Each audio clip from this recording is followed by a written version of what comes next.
السلام عليكم ورحمة الله وبركاته. وعن أنس بن مالك رضي الله تعالى عنه أنه أخبره.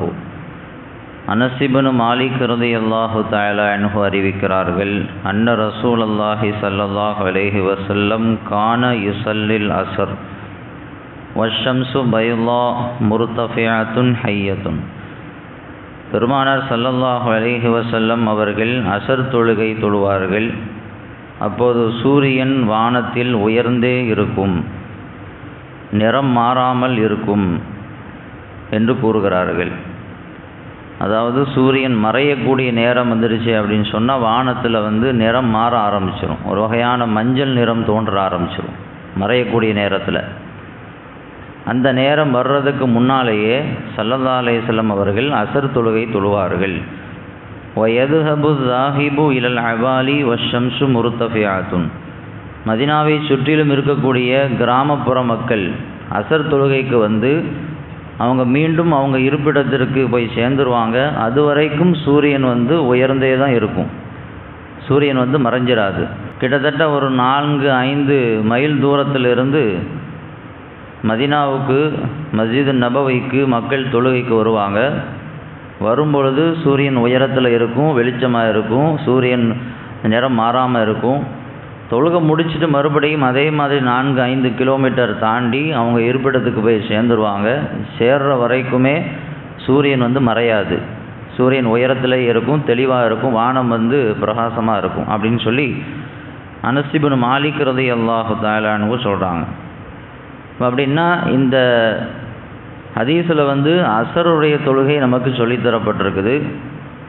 கிட்டத்தட்ட சூரியன் மறைகிறதுக்கு 1 மணி நேரம் 2 மணி நேரம் முன்னாடியே அவங்க என்ன செஞ்சுருக்கிறாங்க, அஸ்ர் தொழுகை தொழுதுருக்கிறாங்க. ஆனால் எந்த நேரம் அப்படின்னு சொல்லி இந்த ஹதீஸில் குறிப்பிடப்படலை.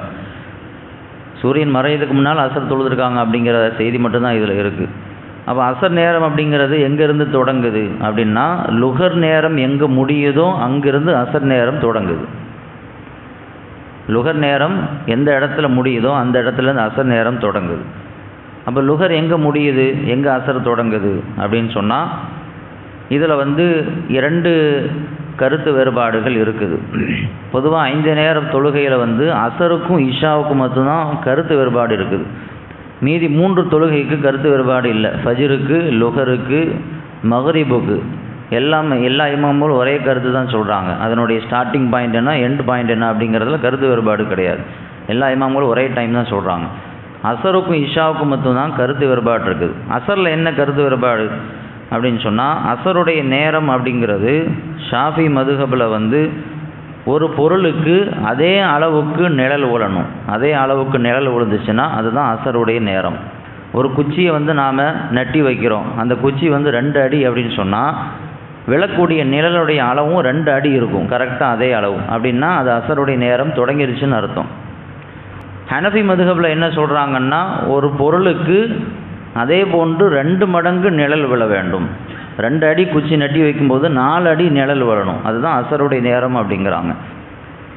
ஷாஃபி மதுஹபில் பார்த்தீங்க அப்படின்னு சொன்னால் ஒரு 3:30 அஸ்ர் வந்துடும். நமக்கு 4:45 இந்த மாதிரி வரும். அதாவது நமக்கும் அவங்களுக்கு மத்தியில் ஒரு 1.25 மணி நேரம் டிஃப்ரெண்ட் இருக்கும். இது அவங்க சுயமாக சொன்னாங்களா அப்படின்னா, ரெண்டுமே ஹதீஸின் அடிப்படையில் தான் அவர்கள் சொல்லியிருக்கிறார்கள். சும்மா அவங்க சுயமாக அவங்க சிந்திச்சுலாம் சொல்லலை. ஹதீஸில் இருக்குது. ஷாஃபி மதுஹபில் அந்த ஒரு பொருளுக்கு அதே அளவுக்கு நிழல் வரக்கூடிய நேரம் தான் அஸ்ருடைய நேரம் அப்படிங்கிறது நேரடியாக ஹதீஸிலே அந்த வார்த்தை வந்திருக்கு. அந்த வார்த்தை குல்லு ஷைஇன் மிஸ்லு தில்லிஹி, ஒரு பொருளுக்கு அதே அளவுக்கு நிழல் வரக்கூடிய நேரம் தான் அஸ்ருடைய நேரம் அப்படிங்கிறது ஹதீஸில் நேரடியான வார்த்தை வந்திருக்கிற காரணத்தினால அவங்க அந்த நேரத்தை எடுத்துக்கிறாங்க.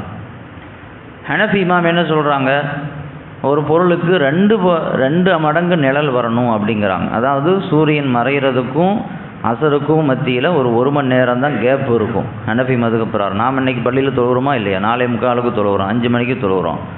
கிட்டத்தட்ட 6-6:30 மக்ரிப் வந்துடுது. கொஞ்சம் நேரம் தான் இருக்குது, அஸ்ருக்கும் மக்ரிப் மத்தியில் கொஞ்சம் நேரம் தான் இருக்குது. இதுதான் ஹனஃபி மதுஹபினுடைய அவங்க எடுக்கக்கூடிய நேரம். இவங்க எந்த அடிப்படையில் சொல்கிறாங்க அப்படின்னா, பெருமானார் ஸல்லல்லாஹு அலைஹி வஸல்லம் அவங்க ஒரு ஹதீஸில் சொன்னாங்க, யூதர்களுக்கும் நசாராக்களுக்கும் முஸ்லீம்களுக்கு மத்தியில் இருக்கக்கூடிய வித்தியாசத்தை ஒரு ஹதீஸில் குறிப்பிடுறாங்க. என்ன சொல்கிறாங்க அப்படின்னா, ஒருத்தர் வந்து 3 பேரை வேலைக்கு வச்சுருந்தார். ஹதீஸில் வந்திருக்கக்கூடிய செய்தி, 3 பேரை வேலைக்கு வச்சுருந்தார். ஒருத்தரை பார்த்து சொன்னார், நீ வந்து சூரியன் உதயமானதுலேருந்து லுகர் வரைக்கும் வேலை செய்யணும். வேலை செஞ்சால் உனக்கு 1 கீராத் அளவுக்கு நன்மை கிடைக்கும், 1 கீராத். 2வது நபரை பார்த்து சொன்னார், நீ வந்து லுகர்லேருந்து அசர் வரைக்கும் வேலை செய்யணும். வேலை செஞ்சால் உனக்கு 1 கீராத் நன்மை கிடைக்கும், 1 கீராத் அளவுக்கு கூலி கிடைக்கும். 3வது நபரை பார்த்து சொன்னார், நீ அசர் டு மகரிப் வரைக்கும் வேலை செய்யணும், உனக்கு 2 மடங்கு 2 கீராத் நன்மை கிடைக்கும். சூரியன் உதயத்துலேருந்து லுகர் வரைக்கும் 1 கூலி, லுகர்லேருந்து அசர் வரைக்கும் 1 கூலி, அசர் டு மகரிப் வரைக்கும் 2 வேலை செஞ்சால் 2 கூலி, 2 மடங்கு நன்மை கிடைக்கும் அப்படின்னு சொல்லி அவர் சொன்னார். இந்த முதல் நபர் வந்து யூதர், 2வது நபர் வந்து நசாரா அதாவது கிறிஸ்துவர், 3வது நபர் வந்து ஒரு முஸ்லீம், என்னுடைய சமுதாயத்தை சார்ந்தவர். இப்படி சொன்ன உடனே அந்த முதல் 2 பேரும் கோவப்பட்டாங்களாம். அது என்ன, நாங்கள் அதிக நேரம் வேலை செய்கிறோம், எங்களுக்கு கூலி கம்மி. 3வது நபர் வந்து ரொம்ப ஷார்ட்டான டைம் தான் வேலை செய்கிறாரு, அவருக்கு கூலி அதிகமாக கொடுக்குறீங்க, இது என்ன நியாயம் அப்படின்னு அவர் கேட்டாராம். இதுதான் யூதர்களுக்கும் நசாராக்களுக்கும் இஸ்லாமியர்களுக்கும் மத்தியில் இருக்கக்கூடிய வித்தியாசம். ஸல்லல்லாஹு அலைஹி சொல்கிறாங்க, என்னுடைய சமுதாயத்திற்கு அல்லாஹ் கொடுத்த தனிச்சிறப்பு, அவங்க கம்மியான நேரம் அமல் செய்தாலும் கூடுதல் நன்மை கிடைக்கும். இது என்னுடைய சமுதாயத்துக்கு அல்லாஹ் கொடுத்த தனிச்சிறப்பு. அப்போ 3வது யார்? அதுதான் பெருமானார் ஸல்லல்லாஹு அலைஹி வஸல்லம் சமுதாயத்திற்கு அல்லாஹ் பெருமானார் ஸல்லல்லாஹு அலைஹி சொன்ன உதாரணம். அப்போ கம்மியான நேரம் சொல்லியிருக்கிறாங்க. அப்போ அசர் டு மகரிப் அப்படிங்கிறது கம்மியான நேரம் அப்படின்னு குறிப்பிட்டிருக்காங்களா இல்லையா? இப்போது ஹனஃபி மதுஹப் பிரகாரம் வந்து அந்த நம்ம தொழக்கூடிய 5-5:30 தொழுதா தான் அசர் டு மகரிப் அப்படிங்கிறது கம்மியாக இருக்கும்.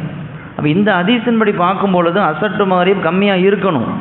அப்போ இந்த ஹதீஸ் அடிப்படையில் தான் என்ன செய்கிறாங்க, ஹனஃபி மதுஹப்பில் வந்து ஒரு பொருளுக்கு 2 மடங்கு நிழல் வந்தால் தான் அசர் நேரம் ஸ்டார்ட் ஆகும்.